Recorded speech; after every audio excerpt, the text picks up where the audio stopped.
Story time about the girl who was absolutely obsessed with me in high school. So it was my junior year in high school, and I'm just going to tell you guys the first story of how I knew that she was absolutely obsessed with me and wanted to be me. Well, I had been dating this guy for like a month, and I sent him nudes. Well, my nudes got spread around the school, and everybody knew they were mine until this one girl, and we're going to call her Addie, started saying that they were hers. I guess one of my friends was talking about it in class and they were like, OMG, did you hear that her nudes got leaked? AKA mine. And Addie was sitting at the same table and she said, no, those are my nudes. And at first I thought this girl was just trying to be nice. I was like, oh, well, that's nice of her, you know. Like maybe she's just trying to say that so that way nobody will bully me, I guess. Well, the one day I texted her about it. And I was like, hey, like, you don't have to do that. It's fine. I'll take responsibility for it. I did it. And she was like, what are you talking about? Those are my nudes. Like for part 2.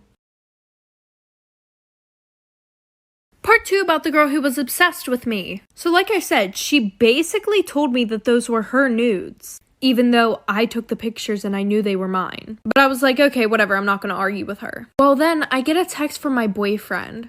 And he goes, what the fuck, you're so weird. Why would you send me somebody else's nudes? And I'm just sitting there like, what the fuck? And I tried to explain to him that I had no fucking clue why this girl was saying they were hers. But then he said that I was weird as fuck and he broke up with me. So like a week later, I see them walking around school together. And my friends tell me that they're now dating. And I really wasn't that mad about it. I was like, okay, maybe that's the only way that she could think of to get a boyfriend. Well, I forgot that my Instagram was logged in on his phone because he had super bad trust issues and wanted to make sure I wasn't cheating on him. So I text him and I'm like, hey, can you take my Instagram off your phone? And I saw that he read my text message, but I got no response. Well, a week later, you guys are never gonna guess what fucking happened, like for part 3.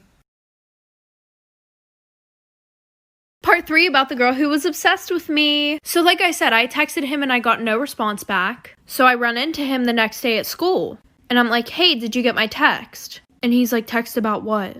And I was like, taking my Instagram off your phone? And he was like, oh yeah, Addie did it, don't worry. And I didn't think anything of it because, you know, I'm like, oh well, she's done torturing me. Well, I was very wrong. So in my first period, I went to go sit with my group of friends because all 3 of us had that class together. And when I walk in, I realize that Addie is sitting in my seat. So I pull up a chair to the table and they were all ignoring me and texting each other right next to me. So I was like, okay, what's wrong? And one of my friends goes, oh, nothing, just the fact that you DM'd Gigi and I's boyfriends, saying that we were whores and that they should date you. By the way, Gigi was my other friend. And after that, this bitch Addie has the nerve to make the comment, that's really fucked up. Why would you do that? So then I beat her ass and lost all my friends.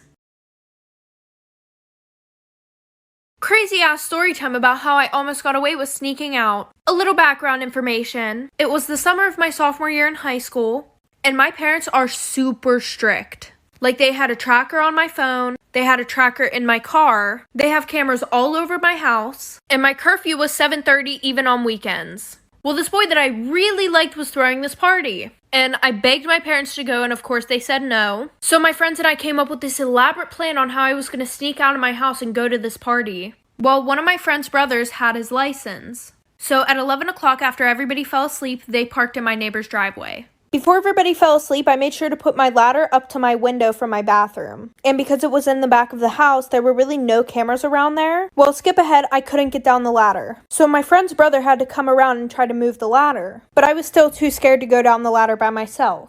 So her brother crawled up the ladder. And once he was on the roof, he tried to help me get down. Well, then he fell like for part 2.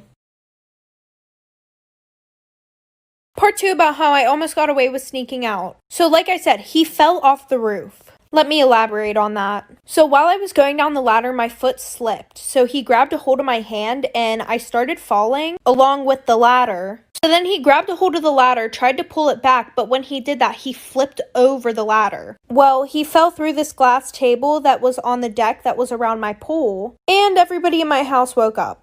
My dad came running outside. Oh, and her brother wasn't moving after that. So my dad called an ambulance, and my friend who was with her brother had to call her parents. And pretty much after that, I got grounded for a full year. I didn't have a phone or anything. They took my car away. They also drilled my windows shut. My friend didn't get grounded because her parents knew that she was going to this party. Oh, and her brother was in a coma for 3 months. Storytime, my boyfriend caught me cheating on him with his older brother. A little background information. I was a sophomore in high school and him and I had been dating for about 3 months. And every day after school I would go over to his house. Sometimes he would be late coming home though because he would have soccer practice. But I would go to his house anyways because I was friends with his sister, who was also in the same grade as me. Well, his older brother was a senior in high school. Well, the one day I went over his house and his sister wasn't home. She was tutoring at school or something.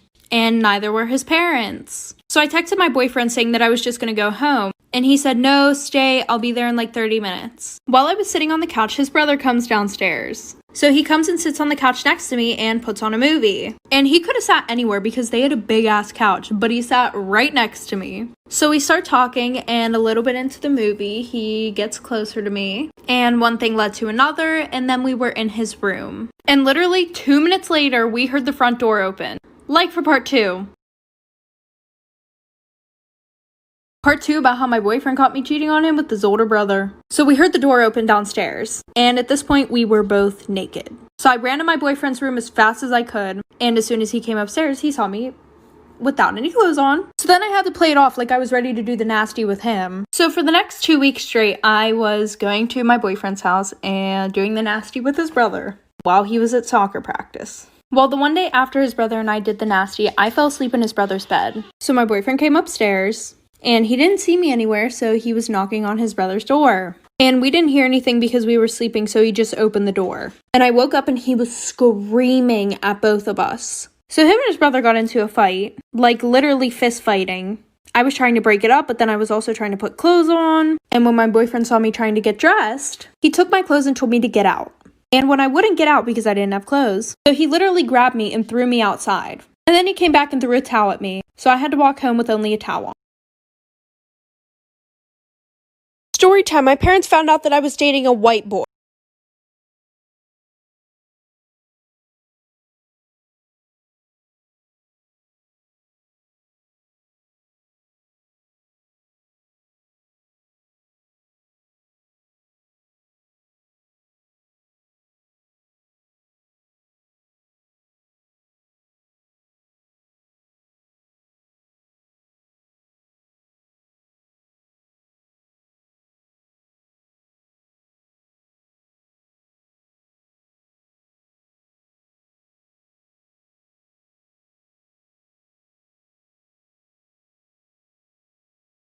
"5 minutes away because nobody that I knew would be there.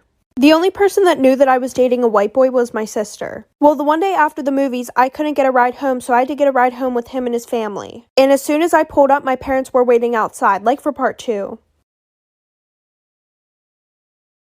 Part 2 about how my parents found out that I was dating a white boy. So like I said, my sister couldn't come pick me up, so I had to get a ride with him and his family. And what do you know, as soon as we pull up to my fucking house, my dad is standing on the porch waiting for me. So I told his parents to drive around the block one more time while I called my sister and told her to distract my dad. So as we're driving up to my house again, I see that my dad isn't on the porch. So I run into the house before he could see me getting out of a white boy's car. So a few months go by and we're still dating, very low key. And the one night at 3 in the morning, I get woken up by my sister.